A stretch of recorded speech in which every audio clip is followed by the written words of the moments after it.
दाजु नमस्कार। के छ भाइ? तपाईको नाम भन्नुस् त?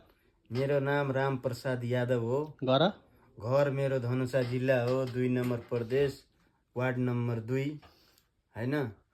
मलाई चाहिँ यहाँ अनि नेपाली राजनीतिकमा तपाईलाई यस अहिले नेपालमा चुनावको माहौल छ, तपाईको के छ? सपोर्ट कुनलाई छ? बालेन शाहलाई छ कि रविलाई छ कि केपी बालाई छ कि हर्क साम्पाङलाई छ कि शेरबहादुर देवालाई छ? के छ तपाईको योजना? मेरो सबभन्दा प्रिय भनेको हर्क दाइ हो, सबभन्दा प्रिय। यो अहिलेको जो समय छ नि, त्यो समय हो मान्छे चुन्ने। खासमा हामीलाई चाहिएको मान्छे हर्क दाइ हो। त्यसो भने तपाईको यसपालिको भोट माटोमै हो? मेरो सबै परिवारदेखि नै सखा सन्तान सबैको भोट माटोमै जान्छ। कतिवटा जति माटोमा छ तपाईको भोट? मेरो सब बुहारी, आफ्नो बुढी आमा काका सबै लगाएर 14 जना छ। अनि मधेसमा त सिके राउतलाई सपोर्ट गर्ने भन्छ नि त, के छ तपाईहरुकोतिर? त्यो कटुवाको पार्टी हो। सिके राउतको सपोर्ट हुनु न तपाईँ? होइन, म कहिले पनि सिके राउतलाई मैले सपोर्ट गरेको छैन।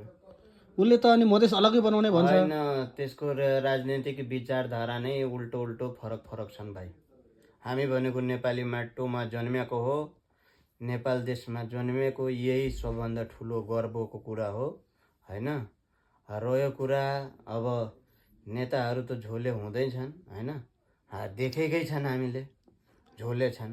तर यसपालि 3 साल 4 सालको कार्यकालमा हर्क दाइले देख्यो नहुने काम गरिदियो। 42 किलोमिटरबाट पानी ल्याउनु भयो उहाँले हैन। धराने जनतालाई कति बिजोग थियो पानीको है, हामीले बुझ्यौं नि त। जे भए पनि कति बिजोग थियो, कति पैसा नेपाल सरकारको बचेको छ है। त्यस्ता मान्छेलाई हामी नचुनेर हैरे गैरेलाई नथुखरेलाई चुनेर त फाइदा छैन हैन। अनि पहिला त रवि लामिछाने राम्रो लाग्थ्यो मलाई पनि, तपाईलाई पनि राम्रो लाग्थ्यो होला। अहिले चाहिँ तपाईलाई कस्तो लाग्छ रवि लामिछाने? अब भाइ यस्तो हो के, परिस्थितिले गर्दा हामीले चाहिँ लाग्दैन कि उसले देशको लागि केही गर्छ जस्तो लाग्दैन।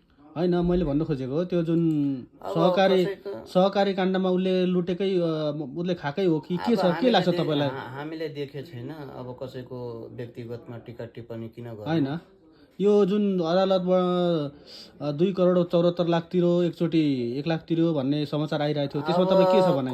कहीँ अनुसार यस्तो छ नि त, अब यो रुपियाँमा 75% राजनीतिक प्रतिशोध हो, 25% चाहिँ मुचिएकै मान्छेको नाम आउँछ हैन। यो पनि बुझ्नुपर्छ नेपालीले। किनभने मेरो भनाइ चाहिँ ऊ गलत नभए त उसले त धरौटी त नतिर्नु पर्ने हो नि त। उसले यदि नगरेको भए किन तिर्यो त?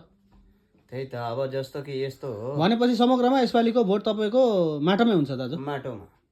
ल म माटो भाइ। ल जय माटो। जाने नि हो माटोमा। ल जय माटो, जय हर्क साम्पाङ। जय माटो, जय हर्क साम्पाङ, जय देश। जय देश।